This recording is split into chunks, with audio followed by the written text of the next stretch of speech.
Hi നമസ്കാരം, അറിവിൻ്റെ പേടകം എന്ന ചാനലിലേക്ക് എല്ലാവർക്കും സ്വാഗതം. അപ്പം നമ്മളുടെ ഇന്നത്തെ ക്ലാസ് അല്ലേ, ഇന്ന് നമ്മൾ ഇന്നലെ 40 ക്വസ്റ്റ്യൻ പേപ്പർ ഡിസ്കസ് ചെയ്തു. അതുമായി ബന്ധപ്പെട്ട അടുത്ത ഭാഗമാണ് ഇന്നത്തെ ക്ലാസ്. അപ്പോൾ ഈ ചാനൽ ആദ്യമായിട്ടാണ് കാണുന്നതെങ്കിൽ ചാനൽ ഒന്ന് സബ്സ്ക്രൈബ് ചെയ്യുക, തൊട്ടടുത്തുള്ള ബെല്ലൈക്കൻ കൂടി എനേബിൾ ചെയ്യുക. നിങ്ങൾക്ക് ഈ ക്ലാസ് ഉപകാരപ്പെട്ടു എന്ന് തോന്നുകയാണെങ്കിൽ നിങ്ങൾ ഫ്രണ്ട്സിനോട് ഒന്നുകൂടി ഷെയർ ചെയ്യുക, ഒന്ന് സപ്പോർട്ട് ചെയ്യുക. ഈ ക്ലാസ്സിൻ്റെ താഴെ ടെലഗ്രാമിൻ്റെയും അതുപോലെ തന്നെ വാട്സപ്പിൻ്റെ ഫ്രീ ഗ്രൂപ്പൊക്കെ ലിങ്ക് ഇടുന്നുണ്ട്, അതിലേക്ക് കയറി ജോയിൻ ചെയ്യുക ആണെങ്കിൽ നിങ്ങൾക്ക് മെറ്റീരിയൽസും മോക്ക് ടെസ്റ്റും മോഡൽ പരീക്ഷകളും കുറേ അപ്ഡേറ്റ്സ് എല്ലാം അതിലൂടെ നിങ്ങൾക്ക് ലഭിക്കുന്നതാണ്. ഓക്കെ, അപ്പോൾ ക്ലാസ്സിലേക്ക് പോവാം.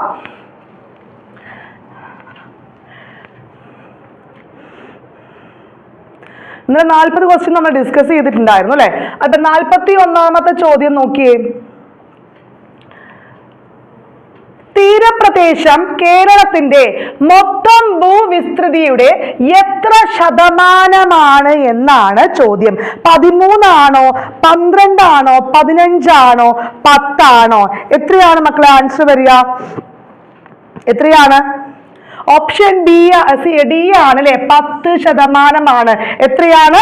10% അല്ലെ. ഭൂപ്രകൃതിയുടെ അടിസ്ഥാനത്തിൽ അല്ലെ കേരളത്തിലെ മലനാട്, ഇടനാട്, തീരപ്രദേശം എന്ന് 3ആയിട്ട് തരംതിരിച്ചിരിക്കുന്നു. മലനാടാണെങ്കിൽ 48% അല്ലെ, ഇടനാടാണെങ്കിൽ 42%, തീരപ്രദേശമാണെങ്കിൽ 10% എന്നും കൂടി മനസ്സിലാക്കി വെക്കുക. ക്ലിയർ ആണോ? പ്രധാനമായും അല്ലെ പർവ്വതങ്ങൾ ഉൾപ്പെടുന്ന ഭൂപ്രകൃതിയാണ്, കേരളത്തിലെ നദികളെല്ലാം ഉത്ഭവിക്കുന്ന ഭൂപ്രകൃതിയാണ് ഏത്? മലനാട് അല്ലെ. കേരളത്തിലാകെ ഭൂവിസ്തൃതിയുടെ 42% ഇടനാടാണ് അല്ലെ. ഇടനാട്ടിലെ പ്രധാനപ്പെട്ട മണ്ണിനം ഏതാണ്? ലാറ്ററൈറ്റ് മണ്ണാണ് എന്നും കൂടി മനസ്സിലാക്കി വെക്കുക. അതുപോലെ തന്നെ കടൽ തീരമില്ലാത്ത കോർപ്പറേഷൻ ഏതാണ്? തൃശ്ശൂരാണ് അല്ലെ. തീരദേശ ദൈർഘ്യത്തിൽ ഇന്ത്യൻ സംസ്ഥാനത്തിൽ കേരളത്തിന്റെ സ്ഥാനം എത്രയാണ്? 5 ആണ്. എത്രയാണ് കടൽ തീരമുള്ളത്? 9 ആണ് അല്ലെ. കടൽ തീരമുള്ളത് 9 ആണ് എന്നും കൂടി മനസ്സിലാക്കി വെക്കുക. കടൽ തീരമില്ലാത്തത് പത്തനംതിട്ട, കോട്ടയം, ഇടുക്കി, പാലക്കാട്, വയനാടാണ്. തീരാണോ?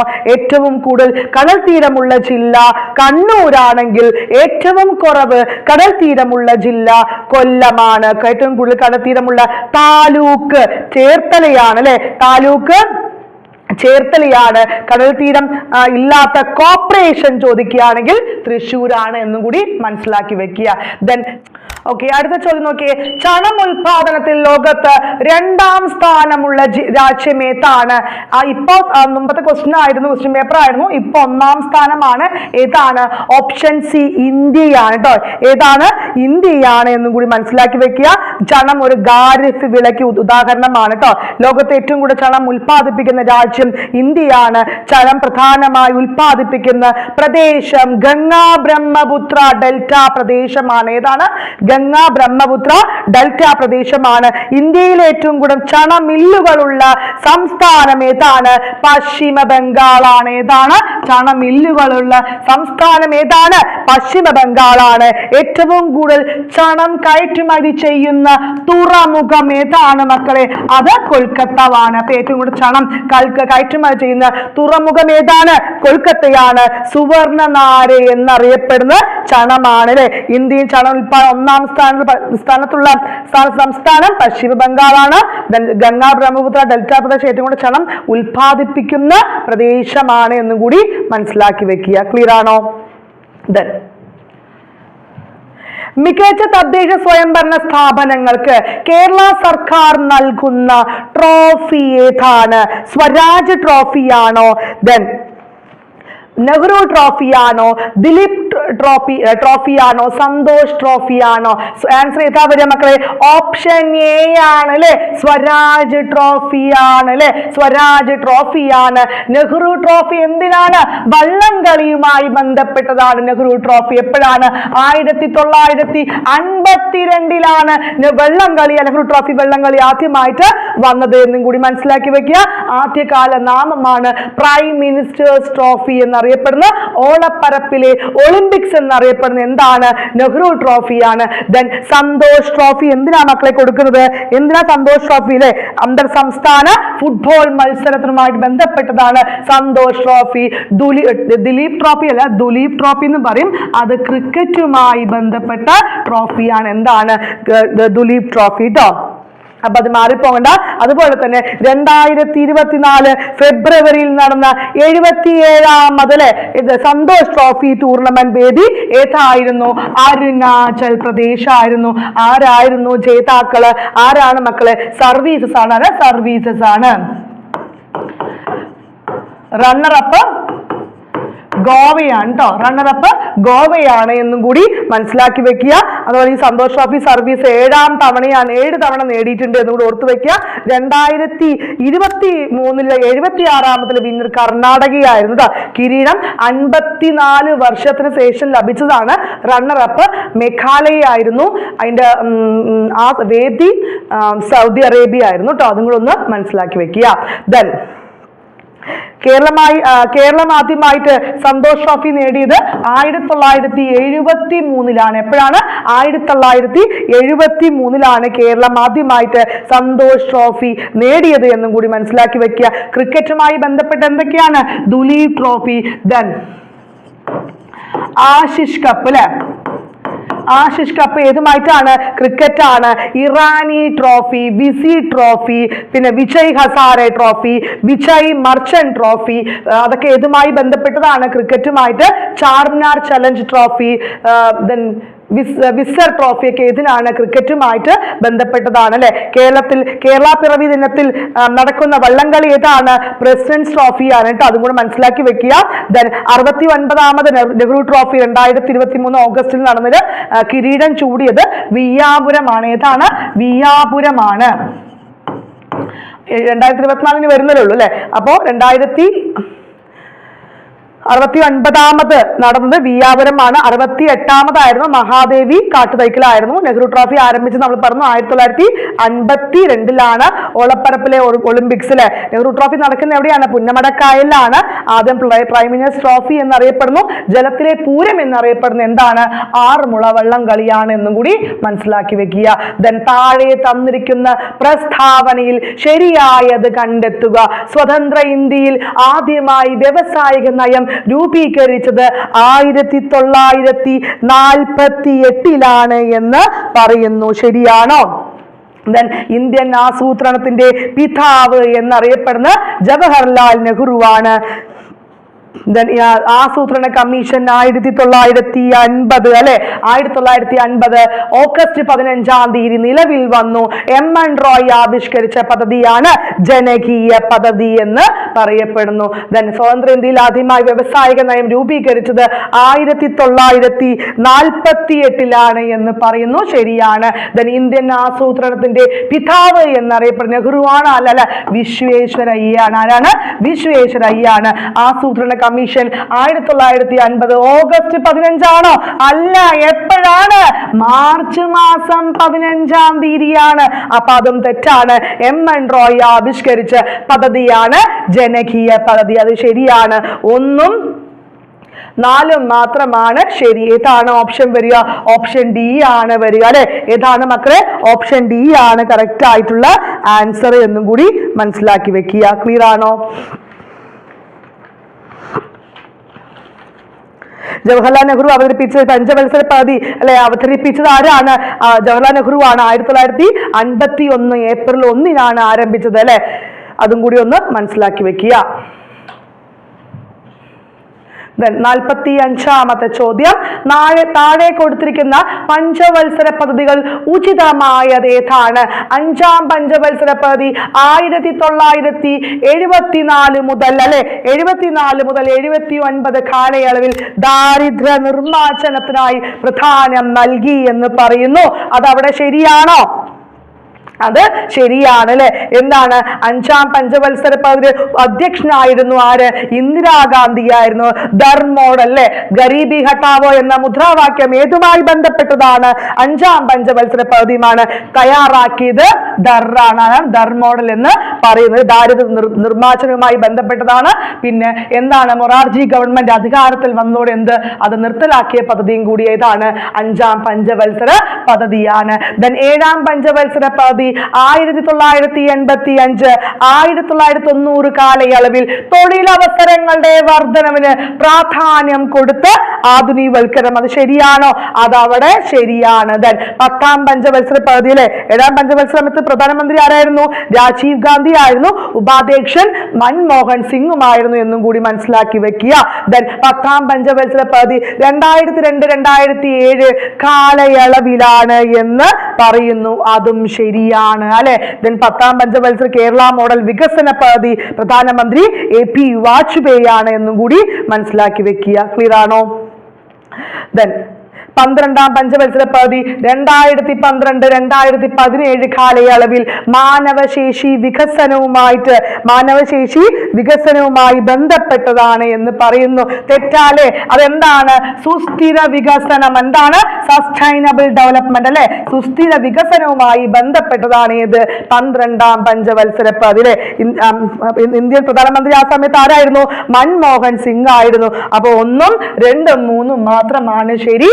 4ാമത്തെ അവിടെ എന്താണ്? തെറ്റാണ് അല്ലെ. 1ാമത്തെ പദ്ധതി എന്താണ്? 1 കാർഷിക പദ്ധതിയാണ് അല്ലെ. 1 കാർഷിക പദ്ധതിയാണ്. 2 വ്യാവസായിക പദ്ധതിയാണ്. 2 വ്യാവസായിക പദ്ധതിയാണ്. 3 എന്താണ്? ഭക്ഷ്യ സ്വയം പര്യാപ്തം അല്ലെ. 4 സ്ഥിരതയോടുകൂടിയുള്ള വളർച്ച. 5 എന്താണ് മക്കളെ? ദാരിദ്ര്യ നിർമ്മാർജ്ജനം. 6 കാർഷിക വ്യവസ്ഥകളുടെ മേഖലകളുടെ സൗകര്യങ്ങൾ മെച്ചപ്പെടുത്തുക. 7 എന്താണ്? ആധുനികവൽക്കരണം. 8 മാനവശേഷി വികസനം. അപ്പൊ 8ആണ് ഏത്? മാനവശേഷി വികസനം എന്നും കൂടി മനസ്സിലാക്കി വെക്കുക. ക്ലിയർ ആണോ? അപ്പൊ നിങ്ങൾക്ക് ക്ലാസ്സുകൾ ഒരു ഡെയിലിക്ക് ഇങ്ങനെ തരാൻ തീരുമാനിച്ച് രാവിലെ ക്വസ്റ്റ്യൻ പേപ്പർ ഡിസ്കഷൻ ആയിരിക്കും, വൈകുന്നേരം ടോപ്പിക് ആയിരിക്കും, പിന്നെ ഒരു ദിവസം കഴിഞ്ഞ കറണ്ട് അഫയേഴ്സ് സ്റ്റാർട്ട് ചെയ്യും. അപ്പോൾ നമ്മൾ ഒരു സ്റ്റാർട്ടിങ് അല്ലേ, അപ്പോൾ നമ്മൾ കുറച്ച് എത്തിച്ചിട്ട് നമുക്ക് 4ഉം 5ഉം ലൈവൊക്കെ ഒന്നിച്ചൊരു ദിവസം നമ്മൾ ലൈവായിട്ട് തന്നെ നമുക്ക് പോകും. നിങ്ങളെ മാക്സിമം നല്ല രീതിയിൽ പഠിപ്പിച്ച് പരീക്ഷയ്ക്ക് നിങ്ങളെ നല്ല സജ്ജരാക്കാൻ വേണ്ടിയാണ് നമ്മൾ ഈ ചാനൽ തന്നെ ആരംഭിച്ചത്. ഏത് എയിം സ്റ്റഡീസിൻ്റെ ഒരു ഭാഗം തന്നെയാണ് ഇത്. അറിവിൻ്റെ പേടകം എന്ന് പറഞ്ഞ് നമ്മൾ LP UP സമയത്തൊക്കെ ഒരുപാട് ക്ലാസ്സുകൾ കൊടുത്ത് ഒരുപാട് പേര് നല്ലൊരു മാർക്ക് സ്കോർ ചെയ്യാൻ സാധിപ്പിച്ച ഒരു സ്ഥാപനം കൂടിയാണ്. അപ്പോൾ ആ ഒരു മെത്തേഡിൽ തന്നെയാണ് ക്ലാസ്സുകൾ. അപ്പോൾ നമ്മൾ ചെയ്യുന്ന കാര്യത്തിൽ ഒരു ആത്മാർത്ഥതയോടു കൂടി എന്ത് ചെയ്യും? ക്ലാസ്സുകൾ മാക്സിമം കണ്ടൻസ് എന്നെ കൊണ്ട് പറ്റുന്ന കണ്ടൻസ് എല്ലാം ഉൾപ്പെടുത്തലും, പറ്റാത്ത എന്ത് ചെയ്യും? അതുമായി ബന്ധപ്പെട്ട ഓരോ ക്വസ്റ്റ്യൻ പേപ്പർ വരുമ്പോൾ കൂടുതൽ ആഡ് ചെയ്ത് വരും. ലാസ്റ്റ് പരീക്ഷാ സമയം ആകുമ്പോഴേക്കും നിങ്ങളൊന്ന് നല്ല രീതിയിൽ ഒന്ന് മോൾഡ് ചെയ്തെടുക്കാൻ എന്നെ കൊണ്ട് സാധിക്കുന്ന ഉറപ്പുണ്ട്. നിങ്ങൾ എഫേർട്ട് എടുക്കാൻ തയ്യാറാണെങ്കിൽ ഞാൻ ഉറപ്പ് പറയുകയാണ്, ഞാൻ എൻ്റെ ഭാഗം ക്ലിയർ ചെയ്ത് ക്ലാസ്സുകൾ തരും. കറണ്ട് അഫയേഴ്സും PSC ബുള്ളറ്റിങ്ങും അതുപോലെ തന്നെ PYQ ക്വസ്റ്റ്യൻസും മോക്ക് ടെസ്റ്റും മോഡൽ പരീക്ഷകളും ലൈവ് ക്ലാസ്സുകളുമായിട്ട് നമ്മൾ അങ്ങോട്ട് തകൃതിയായിട്ട് പോകും. അത് ഞാൻ തരുന്നൊരു ഉറപ്പ് തന്നെയാണ്. വരും ദിവസങ്ങൾ എങ്ങനെയുണ്ടാവും നമ്മുടെ ക്ലാസ്സുകളൊക്കെ? ഓരോ ദിവസം കൂടുന്ന ക്ലാസ്സുകളുടെ എണ്ണവും കൂടി ഞാൻ വർദ്ധിപ്പിക്കാൻ മാക്സിമം ശ്രമിക്കുന്നുണ്ട്. അതിലുള്ള പേപ്പേഴ്സുകളും അതിലുള്ള മെറ്റീരിയൽസും ടൈപ്പിംഗ് തകൃതിയായിട്ട് നമ്മളിവിടെ ചെയ്തുകൊണ്ടിരിക്കുകയാണ് കേട്ടോ. അപ്പം എൻ്റെ ഭാഗത്ത് നിന്നും എന്തെങ്കിലും തരത്തിലുള്ള മിസ്റ്റേക്കുകളോ അല്ലെങ്കിൽ എൻ്റെ ഭാഗത്ത് എന്തെങ്കിലും പോരായ്മയൊക്കെ ഉണ്ടെങ്കിൽ മക്കൾ എന്ത് ചെയ്യുക? ഒന്ന് കമൻസ് ആയിട്ട് ഒന്ന് രേഖപ്പെടുത്തുക. തീർച്ചയായിട്ടും അത് മാറ്റിക്കൊണ്ട് നമ്മൾ അടുത്ത ദിവസം ചെയ്യുന്നതായിരിക്കും.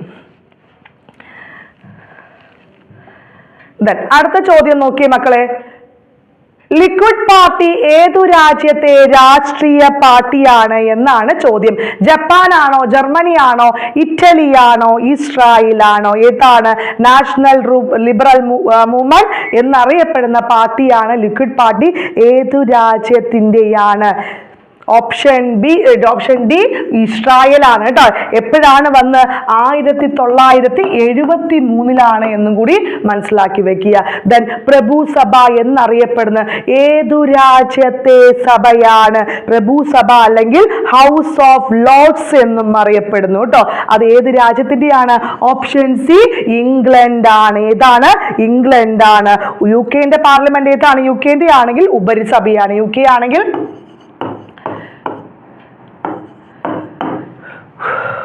ഉപരിസഭയാണ് കേട്ടോ. ഓക്കെ, അടുത്ത ചോദ്യം. അതിൽ എക്സ്ട്രാ ഫാക്ട്സുകളൊന്നും വലുതായിട്ടില്ല, അതുകൊണ്ടാണ് കേട്ടോ.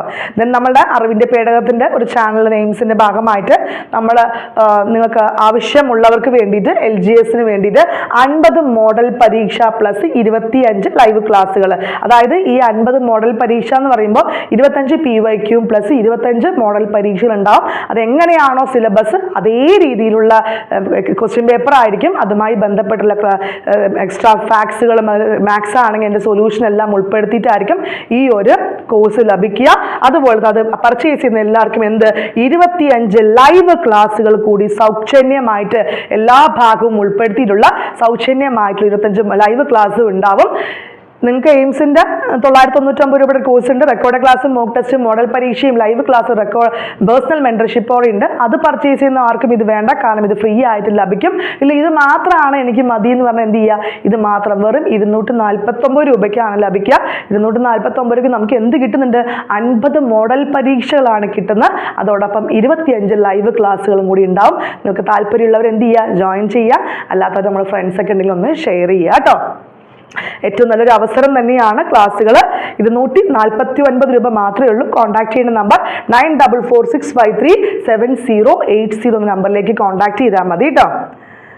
അതുപോലെ LGSന്റെ മാത്രം എടുക്കുകയാണെങ്കിൽ 999 രൂപയാണ്. അതിൻ്റെ ലൈവ് ക്ലാസ്സും റെക്കോർഡ് ക്ലാസ്സും PDF മെറ്റീരിയൽസും മോക്ക് ടെസ്റ്റും മോഡൽ പരീക്ഷയും പേഴ്സണൽ മെൻറ്റർഷിപ്പും ഉണ്ടാവും. ഞാൻ നിങ്ങളുടെ കൂടെ പരീക്ഷാ ദിവസം വരെ നിങ്ങളുടെ കൂടെ ഫുൾ സപ്പോർട്ടായിട്ട് ഉണ്ടാവും. ഓക്കെ, സ്റ്റാർട്ട് ചെയ്യാം. ദെൻ ദേശീയ മനുഷ്യാവകാശ കമ്മീഷൻ എന്നത് എന്താണ് എന്നാണ് ചോദ്യം. ഒരു ചെയർപേഴ്സൺ, 3 മുഴുവൻ സമയ അംഗങ്ങൾ, 6 ഡീംഡ് അംഗങ്ങൾ കൂടി ഉണ്ടാവും. ദെൻ ഒരു ചെയർപേഴ്സൺ, 4 മുഴുവൻ സമയ അംഗങ്ങൾ, 5 ഡീംഡ് അംഗങ്ങൾ ഉണ്ടാവും. ഒരു ചെയർപേഴ്സൺ, 7 മുഴുവൻ സമയ അംഗങ്ങൾ. ഓപ്ഷൻ ഡി, ഒരു ചെയർപേഴ്സൺ, 5 മുഴുവൻ സമയ അംഗങ്ങൾ, 7 ഡീംഡ് അംഗങ്ങൾ. ഏതാണ് ആൻസർ ആയിട്ട് വരിക മക്കളെ? ഓപ്ഷൻ ഏതാ വരിക? ഓപ്ഷൻ ഡി ആണ് അവിടെ വരിക. എന്താണ്? ഒരു ചെയർപേഴ്സൺ ഉണ്ടാവും, 5 മുഴുവൻ സമയ അംഗങ്ങളും 7 ഡീംഡ് അംഗങ്ങളും കൂടി ഉണ്ടാവും എന്നും കൂടി മനസ്സിലാക്കി വെക്കുക. ദേശീയ മനുഷ്യാവകാശ കമ്മീഷൻ എപ്പോഴാണ് മക്കളെ വന്നത്? 1993 ഒക്ടോബർ മാസം 12-ാം തീയതിയാണ് ദേശീയ മനുഷ്യാവകാശ കമ്മീഷൻ വന്നത് അല്ലെ. ചെയർമാനും 5 സ്ഥിരാംഗങ്ങൾ ഉണ്ടെന്ന് പറഞ്ഞു. ആസ്ഥാനം എവിടെയാണ്? മാനവ അധികാർ ഭവൻ അല്ലെ, ന്യൂഡൽഹിയിൽ, അല്ലെങ്കിൽ പട്ടേൽ ഭവൻ എന്ന പേരിലും അറിയപ്പെടുന്നു. എന്താണ്? മാനവ അധികാർ ഭവൻ അല്ലെങ്കിൽ പട്ടേൽ എന്ന പേരിലും അറിയപ്പെടുന്നു. കാലാവധി 3 വർഷം അല്ലെങ്കിൽ 70 വയസ്സാണ് എന്നും കൂടി മനസ്സിലാക്കി വെക്കുക. നിലവിലെ ചെയർമാൻ ആരാണ്? ജസ്റ്റിസ് വിജയ ഭാരതി സയാനിയാണ്.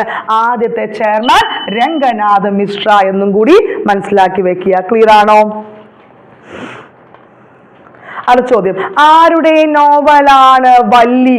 ആരുടെ നോവലാണ് വല്ലി എന്ന്? PF മാത്യൂസ് ആണോ? പെരുമ്പടവം ശ്രീധരനാണോ? ഉണ്ണി ആറാണോ? ഷീല ടോമി ആണോ? ആരാണ്? ഷീല ടോമിയുടെ ആദ്യ നോവലാണ് എന്ത്? വല്ലി ട്ടോ. ഷീല ടോമിയുടെ ആദ്യ നോവലാണ് വല്ലി എന്നും കൂടി മനസ്സിലാക്കി വെക്കുക. 2020 മലയാള സാഹിത്യ ചെറുകാട് അവാർഡ് ലഭിച്ച കൃതിയാണ് ഏത്? ഈ വല്ലി എന്നും കൂടി ഓർത്തു വെക്കുക. ഓക്കെ, അടുത്ത ചോദ്യം നോക്കിയേ. 68ാമത് നെഹ്റു ട്രോഫി വള്ളം കളി വിജയ് ആരാണ്? കാരിച്ചാൽ ചൂണ്ടൻ, കാട്ടിൽ മേക്കത്തിൽ, പായ്പാടൻ ചൂണ്ടൻ, ഇതൊന്നുമല്ല. ഏതാണ് ആൻസർ വരിക?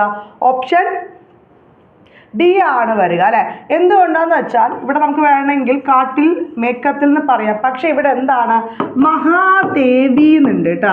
അതുകൊണ്ടാണ് PSCയുടെ ആൻസർ കീ പ്രകാരം ഇതൊന്നുമല്ല എന്നാണ് പറയുന്നത്. നമ്മൾ അപ്പോഴേ പറഞ്ഞു അല്ലേ, 69ാമതാണെങ്കിൽ എന്താണ്? ബിയാപുരൻ ചൂണ്ടനാണ് എന്ന് പറഞ്ഞു. 68ാമത് അല്ലെ 2022 നടന്നതാണ് നമ്മൾ മനസ്സിലാക്കി വെക്കുക. എല്ലാം ഈ പള്ളിത്തുരുത്തി ബോട്ട് ക്ലബ്ബ് അവരുടെ തന്നെയാണ്. ഇത് ബോട്ടിന്റെ പേരാണ്. അപ്പൊ ആൻസർ ഏതാണ്? മഹാദേവി കാട്ടിൽ മേക്കത്തിലാണ് ശരിക്കായിട്ടുള്ള ഇത് വരിക. പക്ഷെ അതിൽ മഹാദേവി ഇല്ലാത്തത് കൊണ്ടാണ് ഇതൊന്നുമല്ല എന്ന് ഓപ്ഷൻസിൽ കാണിക്കുന്നത്. ഓക്കെ, ഇത് നമ്മൾ അതിർ വള്ളംകളിയുമായിട്ട് ബന്ധപ്പെട്ട എല്ലാം പറഞ്ഞു അല്ലേ. നെഹ്റു ട്രോഫി നടക്കുന്ന ഓഗസ്റ്റ് മാസത്തിലെ 2ാം ശനിയാഴ്ചയാണ്. 70ാമത് നെഹ്റു ട്രോഫി, അത് 2024 കേട്ടോ. പക്ഷെ നടന്നിട്ടില്ല. എപ്പോഴാണ് 70ാമത് വള്ളംകളിയുടെ ഭാഗ്യചിഹ്നം എന്ന് പറഞ്ഞ് കളിവള്ളം തുഴയുന്ന നീലപ്പൊന്മാൻ. എന്താണ് കളിവള്ളം തുഴയുന്ന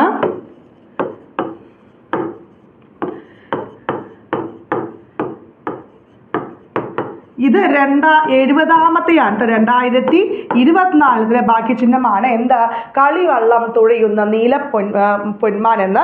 69ാമതാണെങ്കിൽ എന്താണ് വെള്ളം തുഴഞ്ഞു നീങ്ങുന്ന കുട്ടിയാനയാണ്. അതും കൂടെ ഓർത്തു വെക്കുക. അതുപോലെ തന്നെ നെഹ്റു ട്രോഫി വള്ളംകളി മാതൃകയിൽ അതെ വള്ളംകളി നടത്തുന്ന രാജ്യം ഏതാണ് ചോദിച്ചാൽ അത് കാനഡയാണ് മക്കളെ. ഏതാണ്? കാനഡയാണ് കേട്ടോ. ദെൻ അടുത്ത ചോദ്യം നോക്കി. പോലീസ് സേനയിൽ അല്ല ട്രാൻസ്ജെൻഡറുകൾക്ക് സംവരണം ഏർപ്പെടുത്തിയ സംസ്ഥാനം ഏതാണ് എന്നാണ് ചോദ്യം. ഉത്തർപ്രദേശാണോ, മഹാരാഷ്ട്രയാണോ, കേരളമാണോ, കർണാടകയാണോ? ഏതാണ് ആൻസർ? Option D കർണാടകയാണ്. ഏതാണ്? ഓപ്ഷൻ ഡി കർണാടകയാണ് കേട്ടോ. ദെൻ ശരിയായത് കണ്ടെത്തുക. ജിമ്മി ജോർജ് ഏതാണ്? വോളിബോൾ ആണ് എന്ന് പറയുന്നു. അത് ശരിയല്ലേ മക്കളെ? അത് ശരിയാണ് കേട്ടോ. ദെൻ പ്രീജ ശ്രീധരൻ എന്താണ്? പ്രീജ ശ്രീധരൻ ഇന്ത്യയുടെ ദീർഘദൂരം ഓട്ടക്കാരിയാണ് കേട്ടോ. ഓട്ടക്കാരിയാണ്. അപ്പം നീന്തലല്ല, അതവിടെ തെറ്റാണ്. ബോബി അലോഷ്യസ് ഹൈ ജമ്പ് തന്നെയാണ്. ചിത്ര കെ സോമൻ അത്ലറ്റ്. അപ്പം ഇത് 2ഉം 3ഉം 4ഉം മാത്രമാണ് ശരി. അപ്പം ഇവിടെ എന്താണ് ഓപ്ഷൻ ബി ആണ് കറക്റ്റ് ആയിട്ടുള്ള ആൻസർ എന്നും കൂടി മക്കൾ മനസ്സിലാക്കി വെക്കുക. ദെൻ കപട ഫലങ്ങളിൽ ഉൾപ്പെടാത്ത ഫലം ഏതാണ്? ആപ്പിളാണോ, മാങ്ങയാണോ, കശുമാങ്ങയാണോ? ദെൻ സഫർജല്ലാണ്. എന്ത്? കപടഫലങ്ങൾ ഉൾപ്പെടാത്തതാണ് ഇവിടെ ചോദിച്ചിരിക്കുന്നത്. ഒരു ഭക്ഷ്യശൃംഖലയിൽ അല്ലെ കപടഫലങ്ങൾ ഉൾപ്പെടാത്ത ഫലം ഏതാണ്? മാങ്ങയാണോ, കശുമാങ്ങയാണോ, സഫർജല്ലാണോ, ആപ്പിളാണോ? കപടഫലത്തിന് ഉദാഹരണമാണ് ആപ്പിള്, കശുമാങ്ങ, സഫർജൽ. മാങ്ങയാണ് കേട്ടോ ആൻസർ. ഏതാണ് ഉൾപ്പെടാത്തത്? മാങ്ങയാണ്. ഒരു ആഹാര ശൃംഖലയിൽ ആദ്യ ഉപഭോക്താവ് ആവാൻ കഴിയാത്ത ജീവിവർഗം ഏതാണ്? മാംസബുക്ക്, സസ്യബുക്ക്, മിശ്രബുക്ക്, വിഘാടകർ. ഏതാണ് ആൻസർ ആയിട്ട് വരിക? ഒരു ഭക്ഷ്യശൃംഖലയെ പ്രാഥമിക ഉപഭോക്താക്കൾ എന്നറിയപ്പെടുന്നത് എന്താണ്? സസ്യാഹാരികളാണ് അല്ലെ. ആൻസർ ഓപ്ഷൻ എ ആണ്. ഉൾപ്പെടാത്ത ആവാൻ കഴിയാത്ത ജീവിവർഗം എന്നുകൂടി മനസ്സിലാക്കി വെക്കുക. ജൈവ അവശിഷ്ടങ്ങളെ വിഘടിച്ച് മണ്ണിനോട് ചേർന്നത് ബാക്ടീരിയയും ഫംഗസും തുടങ്ങിയ സൂക്ഷ്മജീവികളാണ്. എന്ത്? വിഘാടകർ. ഏതൊക്കെയാണ്? ബാക്ടീരിയ, അതുപോലെ തന്നെ ഫംഗസ്. ക്ലിയർ ആണോ? ദെൻ ഭക്ഷണത്തിലൂടെയല്ലാതെ മനുഷ്യന് ലഭിക്കുന്ന ജീവകം ഏതാണ്? ഭക്ഷണത്തിലൂടെയല്ലാതെ മനുഷ്യന് ലഭിക്കുന്ന ജീവകം ബി ആണോ, എ ആണോ, സി ആണോ, ഡി ആണോ? ഏതാണ് മക്കളെ? ഏതാണ്? കാൽസിഫറൽ എന്നറിയപ്പെടുന്ന അല്ലെ സ്റ്റിറോയിഡ് വൈറ്റമിൻ എന്നറിയപ്പെടുന്ന ജീവകം ഡി ആണ് അല്ലെ. സൺഷൈൻ വൈറ്റമിൻ പച്ചക്കറികളിൽ നിന്നും ലഭിക്കാത്ത ജീവകം എല്ലിൻ്റെയും പല്ലിൻ്റെയും ആരോഗ്യത്തിന് ആവശ്യമായ ജീവകമാണ് ഏത്? ജീവകം ഡി അല്ലെ. ജീവകം എ എന്ന് പറയുന്നത് റെറ്റിനോൾ ആണ് അല്ലെ. എറ്റിനോൾ ആണ്. സി ആണെങ്കിൽ അസ്കോർബിക് ആസിഡ് ആണ് എന്നും കൂടി മനസ്സിലാക്കി വെക്കുക. ദെൻ മനുഷ്യരിൽ അവസാനം മുളച്ചു വരുന്ന പല്ലേതാണ്? ചവർണകമാണോ, അഗ്രചവർണകമാണോ, കോമ്പല്ലാണോ, ഉളിപ്പല്ലാണോ?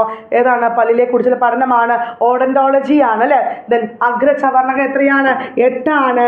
ചവർണകം എത്രയാണ്? 12 ആണ്. ഉളിപ്പല്ല് 8 ആണ്. കോമ്പല്ല് 4 ആണ്. ഇത് രണ്ടും എന്താണ്? ആഹാര വസ്തുക്കളിലെ ചവച്ചരയ്ക്കാൻ വേണ്ടി നമുക്ക് ആവശ്യമുള്ളതാണ് ഈ അഗ്രചക്രമും ചവർണകവും. അതുപോലെ കോമ്പല്ല് എന്താണ്? കടിച്ച് കീറാനാണ്. ഉളിപ്പല്ല് കടിച്ച് മുറിക്കാനാണ്. ഉളി എന്ത് ചെയ്യുക? മുറിക്കുകയാണ് അല്ലേ. അപ്പൊ കടിച്ച് മുറിക്കാനാണ് ഉളിപ്പല്ല്. മൊത്തം പല്ലുകൾ എത്രയാണ്? 32 ആണ്. പാൽപ്പല്ലുകളുടെ എണ്ണം എത്രയാണ് മക്കളെ? 20 ആണ് എന്നും കൂടി ഓർത്തു വെക്കുക കേട്ടോ. ദെൻ വംശനാശനെ നേരിട്ട് നീലഗിരിത്താർ സംരക്ഷിക്കപ്പെട്ട നാഷണൽ പാർക്ക് ഏതാണ്? പാമ്പാടും ചോലയാണോ, സൈലന്റ് വാലി ആണോ, ഇരവികുളമാണോ, മതികെട്ടാൻ ചോലയാണോ? ഏതാണ്? 1978 വന്ന കേരളത്തിലെ ആദ്യത്തെ ദേശീയോദ്യാനമായ ഇരവികുളമാണ് അല്ലെ. വരയാടുകൾക്ക് ആയിട്ട് ബന്ധപ്പെട്ട ഏതാണ്? ഇരവികുളമാണ് എന്നുകൂടി മനസ്സിലാക്കി വെക്കുക. കേരളത്തിലെ ഏറ്റവും വലിയ മഴക്കാടാണ് സൈലന്റ് വാലി. സൈലന്റ് വാലിയെ ദേശീയോദ്യാനമായി പ്രഖ്യാപിച്ചത് ഇന്ദിരാഗാന്ധി ആണെങ്കിൽ 1984 ഇന്ദിരാഗാന്ധി സൈലന്റ് വാലിയെ ദേശീയോദ്യാനമായി പ്രഖ്യാപിച്ചെങ്കിൽ 1985 രാജീവ് ഗാന്ധി ഉദ്ഘാടനം ചെയ്തു എന്നും കൂടി മനസ്സിലാക്കി വെക്കുക. ദെൻ ലോകത്തിലെ ഏറ്റവും വലിയ മഴക്കാട് പറഞ്ഞു, നിത്യഹരിതന വനം എന്ന് പറഞ്ഞു അല്ലേ. ദെൻ പശ്ചിമഘട്ടത്തിലെ സുരക്ഷിത മേഖലയുമായിട്ട് പാലക്കാട് ജില്ലയിലെ മണ്ണാർക്കാട് താലൂക്കിലാണ് എന്ത്? സൈലന്റ് വാലി സ്ഥിതി ചെയ്യുന്നത്. ദെൻ പാമ്പാടും ചോല എന്താണ്? ഏറ്റവും ചെറിയ ദേശീയ ഉദ്യാനമാണ് എന്ത്? പാമ്പാടും ചോല. ഇരവികുളം നമ്മൾ പറഞ്ഞു കഴിഞ്ഞു, ലോക പൈതൃക പട്ടികയിൽ ഉൾപ്പെട്ടതാണ് എന്ത്? ഇരവികുളം. ദെൻ താഴെ കൊടുത്ത ജീവകങ്ങളിൽ ബി കോംപ്ലക്സ് ഗ്രൂപ്പിൽ പെടാത്ത ജീവകം ഏതാണ്? ടോക്കോഫെറോൾ ആണോ, നിയാസിനാണോ, തയാമിനാണോ, റൈബോഫ്ലാമിനാണോ? ടോക്കോഫെറോൾ എന്ന് പറയുന്നത് എന്താണ്? ആണ് അല്ലെ. ബ്യൂട്ടി വൈറ്റാമിൻ എന്നറിയപ്പെടുന്നത് തയാമിൻ ഏതാണ്?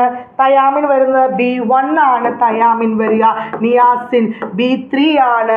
റൈബോഫ്ലാമിൻ എന്നറിയപ്പെടുന്നത് B2 ആണ് എന്നും കൂടി ഓർത്തു വെക്കുക. ക്ലിയർ ആണോ? ഏതാണ് ആൻസർ? ഓപ്ഷൻ എ ആണ് കറക്റ്റ് ആയിട്ടുള്ള ആൻസർ. ബ്യൂട്ടി വിറ്റാമിൻ അല്ലെ എന്നറിയപ്പെടുന്ന ഹൃദയത്തിന്റെ സംരക്ഷകൻ, മുട്ടയുടെ വെള്ളയിൽ കാണപ്പെടുന്ന എല്ലാം ഏതാണ്? ആണെന്ന് കൂടി ഓർത്തു വയ്ക്കുക. ദെൻ അടുത്ത ചോദ്യം, മണ്ണ് പരിശോധനയിൽ അല്ലെ ഹൈഡ്രജൻ പെറോക്സൈഡ് ഉപയോഗിക്കുന്നതിന് മണ്ണിന്റെ ഏത് ഗുണം പരിശോധിക്കാനാണ്? മണ്ണിന്റെ pH പരിശോധനയ്ക്കാണോ, ജലവാഹക ശേഷി അറിയുന്നതിനാണോ, രാസഘടന മനസ്സിലാക്കുന്നതിനാണോ, ജൈവാംശം പരിശോധിക്കുന്നതിനാണോ? ഏതാണ് മക്കളെ ആൻസർ ആയിട്ട് വരിക? മണ്ണിലെ ജൈവാംശം പരിശോധിക്കുന്നതിനാണ് കേട്ടോ. ഓപ്ഷൻ ഡി ആണ് കറക്റ്റ് ആയിട്ടുള്ള ആൻസർ. ദെൻ അടുത്ത ചോദ്യം, ഒരു വസ്തു എല്ലാ നിറങ്ങളെയും പ്രതിഫലിക്കുന്നുവെങ്കിൽ ആ വസ്തുവിന്റെ നിറം എന്തായിരിക്കും? വെളുപ്പാണോ, കറുപ്പാണോ, നീലയാണോ? ഏതാണ്? വെളുപ്പാണ് അല്ലെ. വെളുപ്പാണ്. എല്ലാ നിറങ്ങളെയും ആഗിരണം ചെയ്യുന്ന നിറമാണ് ഏത്? കറുപ്പ് അല്ലെ. ഏറ്റവും കൂടുതൽ താപം അതുപോലെ തന്നെ ആഗിരണം ചെയ്യുന്ന നിറമാണ് കറുപ്പ് എന്നും കൂടി ഓർത്തു വയ്ക്കുക. നിർമ്മാണ വേളയിൽ ചൂടായ അവസ്ഥയിൽ അല്ലെ ചൂടായ അവസ്ഥയിൽ മൃദുവായിരിക്കും, എന്നാൽ തണുപ്പിക്കുമ്പോൾ സ്ഥിരമായി ദൃഢമാവുകയും ചെയ്യുന്ന പ്ലാസ്റ്റിക് ഏതാണ്? തെർമോസെറ്റിംഗ് പ്ലാസ്റ്റിക് ആണോ, തെർമോ പ്ലാസ്റ്റിക് ആണോ, പോളിത്തീൻ ആണോ? ഇതൊന്നുമല്ല. ഏതാണ് ആൻസർ? ഓപ്ഷൻ എ അല്ലെ തെർമോസെറ്റിംഗ് പ്ലാസ്റ്റിക് ആണ്. ഏതാണ്? ഓപ്ഷൻ എ തെർമോസെറ്റിംഗ് പ്ലാസ്റ്റിക് ആണ്. ദെൻ ചൂടാകുമ്പോൾ മൃദുവാകുകയും തണുപ്പിക്കുമ്പോൾ ദൃഢമായും ചെയ്ത പ്ലാസ്റ്റിക് ഏതാണ്? അതാണ് തെർമോ പ്ലാസ്റ്റിക് അല്ലെ. PVC ഒക്കെ എന്ത്? PVCയും അതുപോലെ നൈലോണൊക്കെ എന്തിന് ഉദാഹരണമാണ്? തെർമോ പ്ലാസ്റ്റിക്കിലാണ്. ദെൻ പോളിത്തീൻ എന്താണ്? തെർമോ പ്ലാസ്റ്റിക് ഭൗതിക മാറ്റം മാത്രമാണ് സംഭവിക്കുക, പക്ഷെ തെർമോസെറ്റിംഗ് എന്താണ്? ഭൗതിക മാറ്റം പ്ലസ് എന്ത്? രാസമാറ്റവും കൂടി സംഭവിക്കുന്നു അല്ലെ. ദെൻ പോളിത്തീൻ എന്താണ് മക്കളെ? പാക്കറ്റും ട്യൂബും അത് കണ്ടെയ്നർ എന്നിവ നിർമ്മിക്കുന്നത് എന്താണ്? പോളിത്തീൻ ആണ് എന്ന് കൂടി മനസ്സിലാക്കി വെക്കുക. ദെൻ തെർമോസെറ്റിംഗ് പ്ലാസ്റ്റിക്കിന് ഉദാഹരണമാണ് ഇതാണ്. പോളിസ്റ്റർ ഉണ്ട്, ബാക്ക്ലൈറ്റ് ഉണ്ട് കേട്ടോ. അതൊന്ന് മനസ്സിലാക്കി വെക്കുക. ഓപ്ഷൻ എ ആണ് കറക്റ്റ് ആയിട്ടുള്ള ആൻസർ. ദെൻ വ്യത്യസ്ത മണ്ണിനങ്ങളുടെ pH മൂല്യം തന്നിരിക്കുന്നു. ഏതു മണ്ണിനാണ് കുമ്മായം ചേർക്കേണ്ടത്? ഏതാണ് മക്കളെ? ഓപ്ഷൻ എ ആണോ, 7 ആണോ, 8 ആണോ, 9 ആണോ, 5 ആണോ? ഓപ്ഷൻ ഡി 5 ആണ് അല്ലെ. pH മൂല്യം കണ്ടെത്തിയാണ് സൊറൻസൺ ആണ്. എത്രയാണ് pH? 0 മുതൽ 14 വരെ pH രേഖപ്പെടുത്തുന്ന എത്രയാണ്? 0 മുതൽ 14 വരെയാണ്. pHയിലെ ഏറ്റവും പ്രധാനപ്പെട്ട ഭാഗം അല്ലെങ്കിൽ വലിയ ഭാഗം ഏതാണ്? അതാണ് പ്രോബ്. എന്താണ്? പ്രോബ് എന്നും കൂടി മനസ്സിലാക്കുക. ജലത്തിന്റെ pH ആണ് 7 കേട്ടോ.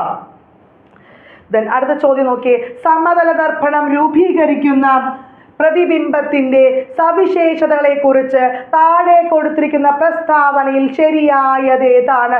സമതലം പറഞ്ഞ പ്ലെയിൻ, നമ്മൾ ഉപയോഗിക്കുന്ന പ്ലെയിൻ മിറർ അല്ലെ, വസ്തുവിന്റെ അതേ വലിപ്പമാണ് പ്രതിബിംബത്തിന് എന്ന് പറയുന്നു. അത് ശരിയാണ്. ദർപ്പണത്തിൽ നിന്നും വസ്തുവിലേക്കും തുല്യമായിരിക്കും പ്രതിബിംബത്തിലേക്കുള്ള ദൂരം എന്ന് പറയുന്നു. ശരിയാണ്. പ്രതിബിംബം നിവർന്നതും യഥാർത്ഥവുമാണ് എന്ന് പറയുന്നു. ശരിയാണോ? വെർച്വലി നിവർന്നും പ്രതിബിംബം എങ്ങനെയാണ്? നിവർന്നതും യഥാർത്ഥവുമാണോ? അല്ല അല്ലെ. എന്താണ് അത്? മിഥ്യയായിരിക്കും. ദെൻ പാർശ്വവിപരീതമായി സംഭവിക്കുന്നു. എങ്ങനെ പാർശ്വവിപരീതം പറഞ്ഞാൽ എന്താണ്? നമ്മളിപ്പോൾ ഇങ്ങോട്ട് നോക്കിക്കഴിഞ്ഞാൽ നമുക്ക് കാണാൻ നേരെ ഓപ്പോസിറ്റ്, റൈറ്റ് ലെഫ്റ്റ് ആവും, ലെഫ്റ്റ് എന്ത് ചെയ്യും? റൈറ്റ് ആവും. അപ്പൊ ഏതാണ്? 1ഉം 2ഉം മാത്രമാണ് ശരി. ഓപ്ഷൻ സി ആണ് അവിടെ കറക്റ്റ് ആയിട്ടുള്ള ആൻസർ എന്നും കൂടി മനസ്സിലാക്കുക. അടുത്ത ചോദ്യം നോക്കിയേ മക്കള്, 64ാമത്തെ ചോദ്യം. താഴെ കൊടുത്തിരിക്കുന്ന ശരിയായ പ്രസ്താവനകൾ ഏതാണ്? ഒരു വസ്തു അതിന്റെ ഒരു തുല്യസ്ഥാനത്തെ ആസ്പദമാക്കി ഇരുവശങ്ങളിലേക്കും ചലിക്കുന്നതാണ് ദോലനം എന്ന് പറയുന്നു. ശരിയാണല്ലേ? ഇങ്ങോട്ടും ഇങ്ങോട്ടും തിരിക്കുന്നത്. സീസോ അതുപോലെ ഊഞ്ഞാലൊക്കെ എന്തിനാണ്? പിന്നെ വാച്ചിന്റെ, നമ്മുടെ പണ്ടത്തെ ഒരു വാച്ച് ഉണ്ടാവില്ലേ, അതെങ്ങനെ ആടില്ലേ, ടിങ് ടിങ് ടിങ് എന്നൊക്കെ ആടില്ലേ, ആ വാച്ച് എങ്ങനെയാണ്? ഇങ്ങനെ ഒരേ ഇതില്ലേ, അതിലൊക്കെ എന്താണ്? അതിന്റെ ദോലനമാണ് അല്ലെ. then എന്താണ്? സ്വന്തം അക്ഷത്തെ അടിസ്ഥാനമാക്കിയുള്ള ചലനമാണ് എന്ത്? ഭ്രമണം എന്ന് പറയുന്നു. അതും ശരിയാണ്. വൃത്തകാര പാതയിലൂടെയുള്ള ചലനമാണ് നേർരേഖാ ചലനം എന്ന് പറയുന്നു. ശരിയാണോ? അല്ല അല്ലെ. എന്താണ് അത്? നേർരേഖാ ചലനം ഉദാഹരണം മാങ്ങ ഞെട്ടിച്ചു വീഴുന്നൊക്കെ എന്താണ്? നേർരേഖാ ചലനത്തിന് ഉദാഹരണമാണ്. വൃത്തകാര പാതയിലൂടെയുള്ള ചലനമാണ് ഏതാണ്? വർത്തുള ചലനം. അല്ല, ഒരു കല്ല് ചരടിൽ കെട്ടിക്കറക്കുമ്പോൾ, ഒരു കല്ല് ചരടിൽ കെട്ടിക്കറക്കുമ്പോൾ ഉള്ള കല്ലിന്റെ എന്താണ് ചലനം? ഏതാണ്? വർത്തുള ചലനമാണ്. അത് തെറ്റാണ്. അപ്പൊ 1ഉം 2ഉം മാത്രമാണ് അവിടെ ശരിയായത് എന്നും കൂടി ഓർത്തു വെക്കുക. അടുത്ത ചോദ്യം നോക്കിയേ. 2021 ജൂലൈയിൽ ജെഫ് ബോസോസ് നടത്തിയ ബഹിരാകാശ യാത്രയിൽ അദ്ദേഹത്തോടൊപ്പം യാത്ര ചെയ്ത പ്രായം കൂടിയ വ്യക്തി. ഇത് അന്നത്തെ ക്വസ്റ്റ്യൻ പേപ്പർ ആയതുകൊണ്ടാണ് അവിടെ കറണ്ട് അഫയേഴ്സ് ആയിട്ട് വന്നത്. ഓപ്ഷൻ സി വാലി ഫങ്ക് ആണ്. ഓപ്ഷൻ സി വാലി ഫങ്ക് ആണ്. ഗാനിമിഡിന്റെ അന്തരീക്ഷത്തിൽ നീരാവിയുടെ തെളിവുകൾ ബഹിരാകാശ ശാസ്ത്രജ്ഞർ കണ്ടെത്തുകയുണ്ടായി. ഗാനിമഡ് ഏതു ഗ്രഹത്തിന്റെ ഉപഗ്രഹമാണ്? ഏതാണ്? ഏറ്റവും കൂടുതൽ പലയന പ്രവേഗമുള്ള ഗ്രഹം ഏതാണ്? വ്യാഴമാണ്. വ്യാഴത്തിന്റെയാണ് ഏത്? ഗാനിമഡ് എന്നും കൂടി ഓർത്തു വെക്കുക. ക്ലിയർ ആണോ? ഭൂമിയുടെ ഇരട്ട എന്നറിയപ്പെടുന്നതാണ് ശുക്രൻ അല്ലെ. എന്താണ്? സ്വന്തം അച്ചുതണ്ടിൽ ഏറ്റവും വേഗത്തിൽ ചുറ്റിത്തിരിയുന്ന ഗ്രഹമാണ് ഏത്? വ്യാഴം. അതുമായിട്ട് ക്ലാസ് ആയിട്ട് വരുമ്പോൾ ഡീറ്റെയിൽഡ് ആയിട്ട് ഞാൻ പറഞ്ഞുതരാം കേട്ടോ. ദെൻ ഡെങ്കിപ്പനി പരത്തുന്ന രോഗം ഏതാണ്? പെൺ ഈഡിസ് ആണോ? പെൺ അനോഫിലസ് ആണോ? ആൺ ഈഡിസ് ആണോ? ആൺ അനോഫിലസ് ആണ്. ഏതാണ് മക്കൾ? ഡെങ്കിപ്പനി. ആൽഫ വൈറസ് അല്ലെ, IgM വൈറസ് അല്ലെ, ഇതൊക്കെ ഏതുമായി ബന്ധപ്പെട്ടതാണ്? ഡെങ്കിപ്പനിയാണ്. സാംക്രമിക രോഗങ്ങൾക്ക് ഉദാഹരണമാണ് ഏത്? ഈ ഡെങ്കിപ്പനി ഈച്ച മുഖേനയും കൊതു മുഖേനയൊക്കെയാണ് വരിക എന്ന് നമുക്കറിയുന്ന കാര്യമാണ്. ഓപ്ഷൻ എ ആണ്. ഏതാണ്? ഓപ്ഷൻ എ ആണ് കറക്റ്റ് ആയിട്ടുള്ള ആൻസർ. മലമ്പനി എന്താണ്? അനോഫിലസ് പെൺകൊതുവാണ്. മലമ്പനി മൂലം മരണപ്പെട്ട ചക്രവർത്തിയാണ് ഇത്? അലക്സാണ്ടർ ചക്രവർത്തി. ദെൻ ഒറ്റപ്പെട്ടത് കണ്ടെത്തുക. DPT വാക്സിൻ ഡോട്ട്സ് ക്ഷയമാണ് പറയുന്നു. AB രക്തഗ്രൂപ്പ് സാർവിക ദാതാവ് എന്ന് പറയുന്നു. ഇത് ശരിയാണ്. സി ശരിയാണ്. അല്ല അല്ലെ. സാർവിക ദാതാവ് എന്നറിയപ്പെടുന്നു O ആണ്. ദെൻ അഡ്രിനാലിൻ എന്നറിയപ്പെടുന്ന ഒരു ഹോർമോൺ ആണെന്ന് പറയുന്നു. അതും ശരിയാണ്. അപ്പൊ സി മാത്രമാണ് അവിടെ തെറ്റായിട്ടുള്ള ആൻസർ എന്നും കൂടി മനസ്സിലാക്കുക. ദെൻ മുറിവിൽ നിന്നും അധികം രക്തസ്രാവം ഉണ്ടാകുന്ന ഏതു പോഷകത്തിന്റെ കുറവ് മൂലമാണ്? A ആണോ? K ആണോ? E ആണോ? B ആണോ? ഏതാണ് മക്കളെ കറക്റ്റ് ആയിട്ടുള്ള ആൻസർ? വൈറ്റാമിൻ K എന്നറിയപ്പെടുന്ന അല്ലെ, പിൻലോക്കിനോൺ എന്നറിയപ്പെടുന്ന വൈറ്റാമിൻ K ആണ് ആൻസർ അല്ലെ. കാരണം ഇതിന്റെ പ്രവർത്തനങ്ങൾക്ക് ആവശ്യമാണ്.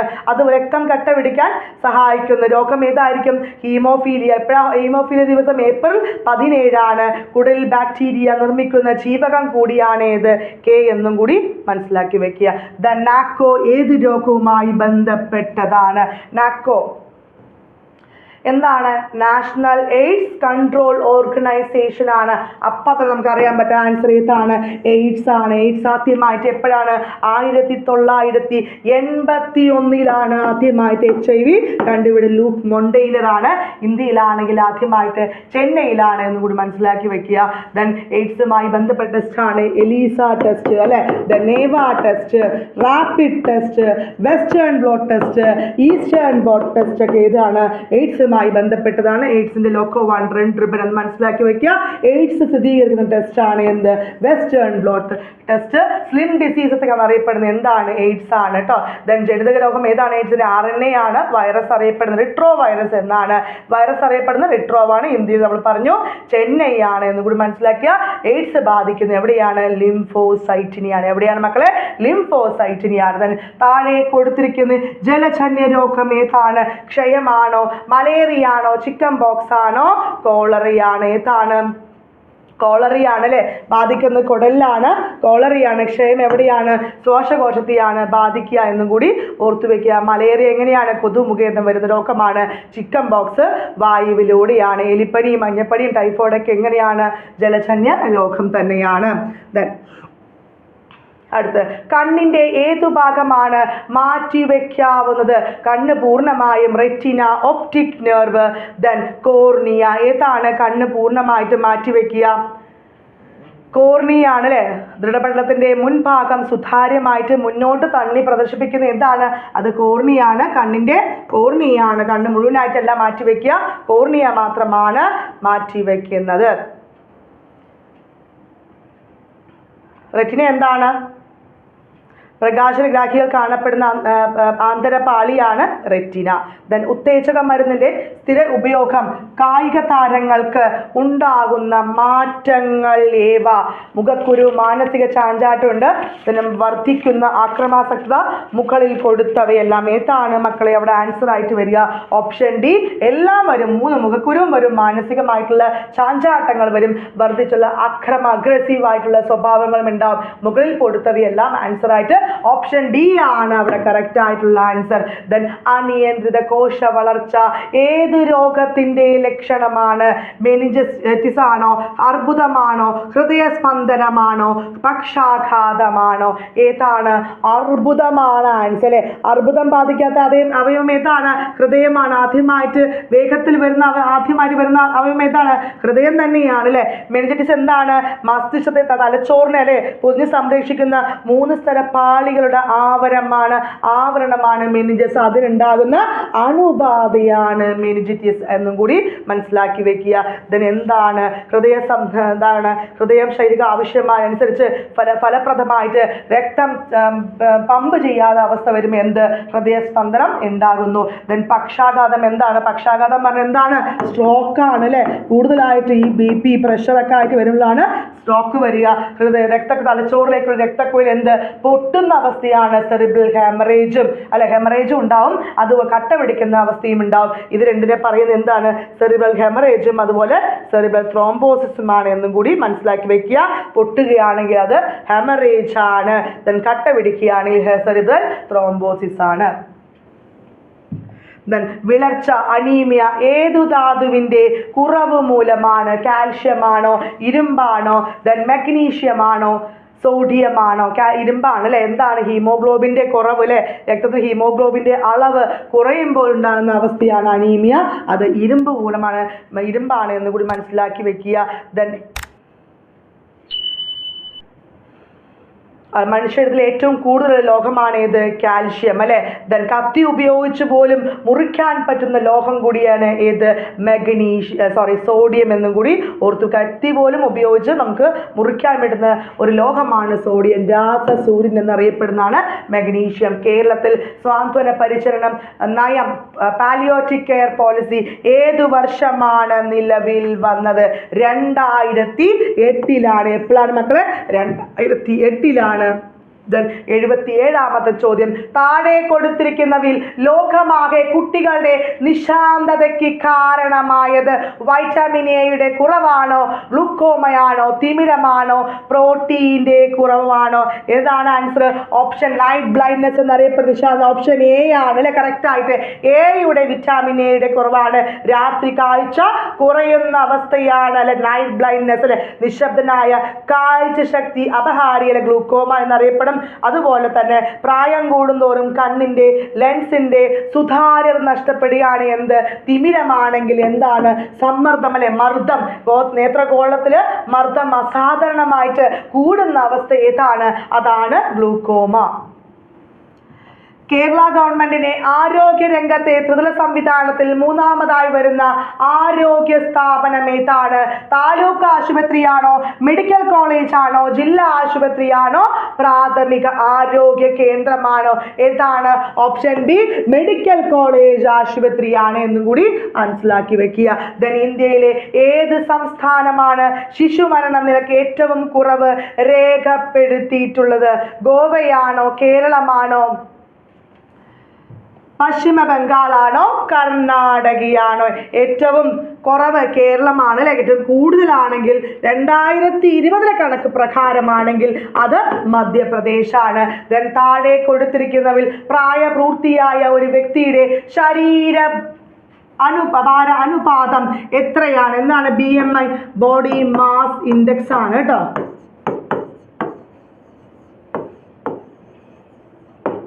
എത്രയാണ്? 25 മുതൽ 29 ആണോ, 29 to 35 ആണോ, 15.5 മുതൽ 18.5 ആണോ? ഏതാണ് ആൻസർ? 18.5 മുതൽ 24.9 ആണോ ആൻസർ? ഓപ്ഷൻ ഡി ആണ് കറക്റ്റ്. എത്രയാണ്? 18.9 മുതൽ 24.9 കിലോഗ്രാം പെർ മീറ്റർ സ്ക്വയർ ആണ്. 25ന്റെ മേൽ 29 ആണെങ്കിൽ എന്താണ്? അത് ഓവർ വെയിറ്റ് ആണ്. എന്താണ് മക്കളെ? ഓവർ വെയിറ്റ് ആണ്. 29 to 35 പറയുന്നത് എന്താണ്? ഒബീസിറ്റി അല്ലെ, പൊണ്ണത്തടി എന്നൊക്കെ പറയില്ലേ, അതാണ് ഒബീസിറ്റി ആണ്. അപ്പൊ ഇത്രയും കാര്യങ്ങൾ ഇന്ന് 40 ക്വസ്റ്റ്യൻ നമ്മൾ ഡിസ്കസ് ചെയ്തു. ഇന്നലെ 40 ക്വസ്റ്റ്യൻ, ഒരു ക്വസ്റ്റ്യൻ പേപ്പറുടെ മുഴുവൻ ഭാഗങ്ങളും അതുമായി ബന്ധപ്പെട്ടുള്ള കുറേ ഫാക്ട്സ് ഇന്നത്തെ ക്ലാസ്സിൽ നമ്മൾ ഡിസ്കസ് ചെയ്തു. അപ്പൊ നിങ്ങൾക്ക് ഈ ക്ലാസ് ഉപകാരപ്പെട്ടു എന്ന് തോന്നുകയാണെങ്കിൽ നിങ്ങളുടെ ഫ്രണ്ട്സിനോടൊക്കെ ഒന്ന് ഷെയർ ചെയ്യുക, സപ്പോർട്ട് ചെയ്യുക, ചാനൽ സബ്സ്ക്രൈബ് ചെയ്യുക, തൊട്ടടുത്തുള്ള ബെല്ലൈക്കൻ കൂടി എനേബിൾ ചെയ്യുക. മക്കളെ, എൻ്റെ ഭാഗത്ത് നിന്ന് നമ്മൾ പറയുമ്പോഴും എന്തെങ്കിലുമൊക്കെ മിസ്റ്റേക്ക് ഉണ്ടെങ്കിൽ നമ്മളൊന്ന് കമൻസ് ആയിട്ടൊന്ന് രേഖപ്പെടുത്തുക. അപ്പം നമ്മൾ അടുത്ത ക്ലാസ്സിൽ അല്ലെ അത് തിരുത്തി ക്ലിയർ ചെയ്ത് ഞാൻ പറഞ്ഞു തരുന്നതാണ്. ചിലപ്പോൾ ചില മിസ്റ്റേക്കുകളോ ചിലപ്പോൾ സ്പീഡ് കൂടുക എന്തെങ്കിലും ഉണ്ടെങ്കിൽ ഒന്ന് ഓപ്പൺ ആയിട്ട് നമുക്ക് മെസ്സേജ് ആയിട്ട് നിങ്ങൾ പറയാം. നിങ്ങളുടെ ആവശ്യങ്ങൾ, നിങ്ങൾക്ക് ഏതൊക്കെ ക്ലാസ് വേണമെന്നൊക്കെ ഉണ്ടെങ്കിൽ ഒന്ന് കമൻ്റായിട്ട് ഇട്ടാൽ മതി. വരും ദിവസങ്ങൾ കൂടുതൽ ക്ലാസ്സുകൾ നമ്മൾ അപ്ലോഡ് ചെയ്യും. അതുപോലെ നമ്മുടെ LGSന്റെ ക്ലാസ് സ്റ്റഡി സെന്ററിൽ 999 രൂപയ്ക്ക് record class, mock test, model പരീക്ഷകളൊക്കെ ഉണ്ട്. അതുപോലെ 249 രൂപയുടെ question paper 50 model question paper 50 25 PYQ 25 model question paper plus 25 തികച്ചും ഫ്രീ റിവിഷൻ ലൈവ് റിവിഷൻ നിങ്ങൾക്ക് ഈ ഒരു കോഴ്സിൽ അത് മാത്രം പർച്ചേസ് ചെയ്യുകയാണെങ്കിൽ 249 രൂപ മാത്രം മതി. ഇനി നമ്മളുടെ മെയിൻ കോഴ്സ് എടുക്കുകയാണെങ്കിൽ ഇത് തികച്ചും സൗജന്യമായിട്ട് ലഭിക്കും. അപ്പോൾ ഒരിക്കൽ കൂടി പറയുകയാണ്, LGS പരീക്ഷ വരെ നിങ്ങളുടെ കൂടെ ഉണ്ടാവും. നിങ്ങൾ എഫേർട്ട് എടുക്കാൻ തയ്യാറാണോ? ഞാൻ ഡബിൾ എഫേർട്ട് എടുത്ത് നിങ്ങൾ ക്ലാസ്സുകൾ തരാൻ റെഡിയാണ്. അപ്പോൾ ഇപ്പോഴും പറയുകയാണ്, എൻ്റെ എന്തെങ്കിലുമൊക്കെ പോരായ്മ ഉണ്ടെങ്കിൽ മക്കളൊന്ന് കമൻ്റ് ആയിട്ട് ഇട്ടാൽ മതി. നിങ്ങളുടെ കൂടെ പരീക്ഷയ്ക്ക് നല്ലൊരു റിസൾട്ട് നേടുന്നവരെ എയിം സ്റ്റഡി സെൻറ്റർ നിങ്ങളുടെ കൂടെ അത് ഉണ്ടാവും. അത് എയിം സ്റ്റഡി സെൻറ്ററിൻ്റെ ഒരു ബ്രാഞ്ച് തന്നെയാണ് വേറൊരു ചാനൽ തന്നെയാണ് അറിവിൻ്റെ പേടകം എന്ന് പറയുന്നത്. അപ്പോൾ ഇതിൽ നമ്മൾ മെയിനായിട്ട് ഫോക്കസ് ചെയ്യുന്ന LGSന് മാത്രമാണ് നമ്മൾ ഫോക്കസ് ചെയ്യുന്നത്. അപ്പോൾ നന്ദി, നമസ്കാരം. വീണ്ടും നല്ലൊരു വീഡിയോ ആയിട്ട് നിങ്ങളുടെ മുന്നിൽ എത്തുന്നതാണ്.